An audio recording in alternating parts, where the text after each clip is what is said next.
अमीर और गरीब बहू का नया चूल्हा। OMG सासू माँ, मैं बता नहीं सकती इस इलेक्ट्रॉनिक स्टैंडर्ड चूल्हे को देखकर मैं कितना ज्यादा खुश हूँ। Thank you very much mummy ji. अरे मेरी प्यारी बहू, इसमें थैंक यू बोलने की क्या बात है। तुम इस 5 बर्नर वाले इलेक्ट्रॉनिक चूल्हे को देखकर इतना ज्यादा खुश होगी, मुझे अंदाजा नहीं था। ओ बल्ले बल्ले, और शावा शावा, हमारे घर में भी नया नया चूल्हा बन गया। अब मेरी मम्मी को धुआं परेशान नहीं करेगी। हाँ मेरे लाल, अब मैं एक बार में एक साथ दाल चावल बना लूंगी। भगवान का शुक्र है कि मुझको मिट्टी के चूल्हे से आज निजात मिल गई। बाबूजी, चंदर जी, मैं शब्दों में जता भी नहीं सकती कि आप दोनों ने मेरी कितनी बड़ी मुश्किल को हल किया है। मैं आपकी दिल से आभारी हूँ। अमीर बहू का खुश होना तो लाजमी था, लेकिन आखिरकार गरीब बहू साधारण से सीमेंट के चूल्हे को देखकर क्यों इतनी ज्यादा खुश थी?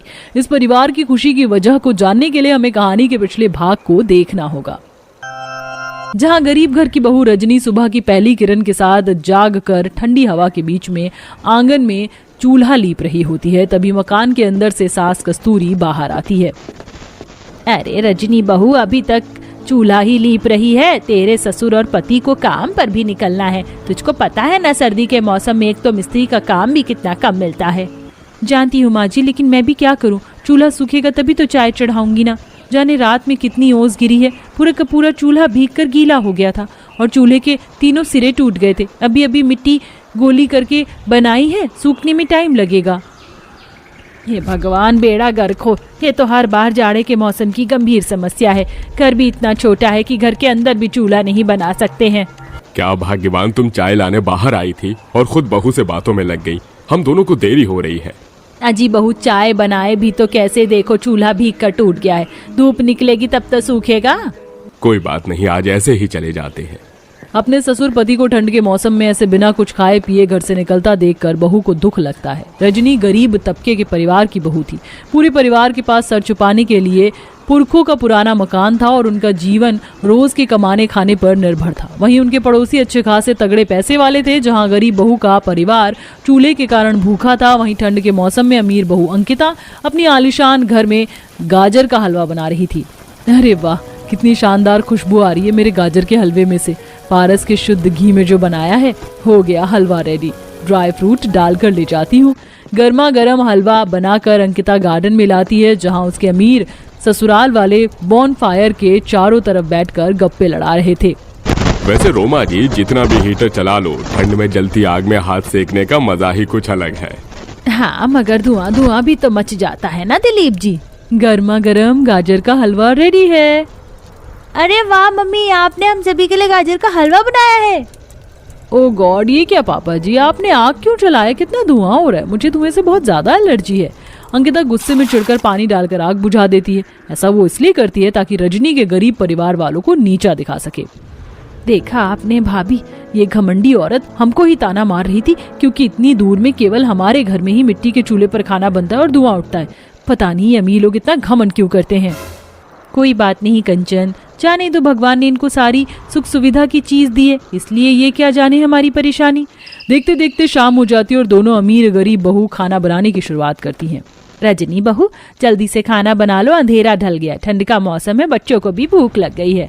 जी माँ जी, बना रही हूँ। कंचन, वो मैंने दीवारों पर उपले पात रखे हैं ना, उसे निकाल कर दे दो, उपलों पर खाना बना लूंगी। मगर भाभी, उपले तो सूखे ही नहीं है, अंदर से पूरे गीले हैं। हे भगवान, फिर खाना कैसे बनेगा? आज तो लकड़ी या सूखे पत्ते भी नहीं है कि पत्ते झोंक कर किसी तरह खाना बना लेती, और गीले उपलों से धुआं उठेगा, मगर कोई चारा भी नहीं है। अरे तो फिर रहने दे बहू, घर में थोड़ा सत्तू रखा है ना, हम सब वही खाकर सो जाएंगे। नहीं माँ जी, सत्तू क्यों खाएंगे, मैं बना लूंगी खाना। रजनी खुले आंगन में बैठकर मिट्टी के चूल्हे पर खाना बनाती है, जिसमें उसे काफी कठिनाइयों का सामना करना पड़ता है। कभी ठंडी ठंडी हवा के चलने से चूल्हा बार बार बुझ जाता है, तो ऊपर से आसमान से ओले भी बरस रहे होते हैं। हे भगवान, आज तो कितनी ठंड है, कुहासा है। कोई बात नहीं, मगर मैं अपने परिवार को भूखी तो नहीं सुला सकती। एक तरह मुश्किल हालातों में भी गरीब बहू खाना बना रही थी, तो दूसरी तरफ अंकिता नखरे करती है। बिल्कुल नहीं मम्मी जी, इतनी सारी वैरायटी का खाना मुझसे नहीं बनेगा। गजब हाल है तेरा अंकिता बहू, क्यों नहीं बनेगा? अरे तुझे कौन सा मिट्टी का चूल्हा थोड़ी फूकना है, गैस पर खाना बनाना है, फिर भी नौटंकी पर खाना बनाना पड़ता तो क्या करती? मैं तो उन्हें दिन में तारे दिखा दी थी, समझी मम्मी जी। हाँ, ये आपको अगर इतनी वैरायटी का खाना बनवाना है तो आप मेरे लिए 5 बर्नर वाला इलेक्ट्रॉनिक चूल्हा मंगा दीजिए, जिसमें मैं एक बार में ही सारा खाना बनाकर तैयार कर दूंगी। इतनी ठंड के मौसम में मैं 3-4 घंटे बर्बाद नहीं करने वाली। मुझे भी ठंड लगती है और आज तो मुझसे खाना नहीं बनने वाला। अंकिता घमंड दिखाकर रजाई में घुसकर फोन चलाने लगती है। ऐसे में सास खुद ही उठकर खाना बनाती है। इसी तरह से सिलसिला जारी रहता है, जहां अंकिता किचन में कदम भी नहीं रखती है। मम्मी मम्मी मुझे भूख लगी है, चलकर मेरे लिए खाना बना दो ना। आर्यन, भूख लगी है तो जाकर अपनी दादी से कहो, मेरा सर मत खाओ, समझे? अरे अरे क्या हुआ मेरे प्यारे से पोते को? दादी दादी मुझे भूख लगी है, देखो ना माँ खाना नहीं बना रही, मेरे लिए फोन चला रही है। ये बहू भी एकदम आलसी मिजाज की हो गई है। इसकी जितनी फरमाइश पूरी करो उतनी बढ़ती जाती है। मैं तो दुखी हो गई हूँ। रोमा, तुम्हें पता तो है तुम्हारी बहू के घमंडी रवैये का। किसी चीज की जिद पकड़ लेती है तो उसे पूरा करवा कर ही दम लेती है, और फिर हमारे पास पैसे की कमी थोड़ी है। जैसा तुम सबको ठीक लगे, मगर बेटा भगवान ने हमें धन दिया है, इसका मतलब ये नहीं है कि अथाह खर्च करें। चीज सामान की जतन करना चाहिए। इस तरह अमीर परिवार बहू के लिए इलेक्ट्रॉनिक महंगा चूल्हा ऑर्डर कर देते हैं, तो वहीं दूसरी तरफ गरीब परिवार में बहू की मुश्किलों को देखते हुए ससुर पति आपस में बात करते हैं। बेचारी बहू रोज अपनी आंखें धुएं से लाल करके खाना पकाती है। हम परिवार वालों के लिए, हम लोग इस घर की लक्ष्मी को दुख परेशानी के सिवा कुछ भी नहीं दे पाते। सोचा था नए साल पर थोड़े पैसे जोड़कर एक छोटा मोटा गैस चूल्हा खरीद कर ले आऊंगा, मगर ठंड के मौसम के चलते मिस्त्री का काम ही नहीं चला। भैया, आप और पिताजी चाहो तो भाभी की मुश्किल को हल कर सकते हो अपने मिस्त्री वाले हुनर से। वो कैसे? छोटी बताना। जैसे आप लोग सीमेंट और ईंट से घर बनाते हो, भाभी के लिए एक मजबूत चूल्हा बना दीजिए, जिससे कितनी भी ओस गिरेगी तो चूल्हा ना गीला होगा ना भीगेगा, उन्हें भी आराम आ जाएगा। कंचन की बात पर गौर करने के बाद दोनों काम पर से सीमेंट और ईंट लाकर सारी रात ठंड में चूल्हा बनाते हैं और नए साल का दिन आ जाता है। जहां अमीर बहू के घर में इलेक्ट्रॉनिक चूल्हा आता है, तो वहीं गरीब बहू जब सुबह सुबह अपने आंगन में उठकर आती है तो सीमेंट का बना चूल्हा देखकर बहुत खुश होती है। अब देखना यह था कि किसकी खुशियां बरकरार रहने वाली थी, अमीर बहू की या गरीब बहू की। जहां इलेक्ट्रॉनिक चूल्हे पर खाना बनाते हुए अंकिता ताना मारती है, क्यों मेरी गरीब पड़ोसन, तुम्हारी जिंदगी तो अभी भी धुएं में गुजर रही है, तो चूल्हा बनाने का क्या फायदा? मुझे देखो, मेरी रसोई में 5 चूल्हे वाला स्टैंडर्ड इलेक्ट्रॉनिक सुविधा है।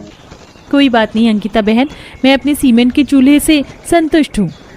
सही है, वैसे भी इंसान को इतने पैर फैलाने चाहिए जितने की चादर हो, समझी? इतने में अंकिता की सास आवाज लगाती है, अरे अंकिता बहू जरा मेरे सर में बाम लगा दे, सर फट रहा है। आई माँ जी।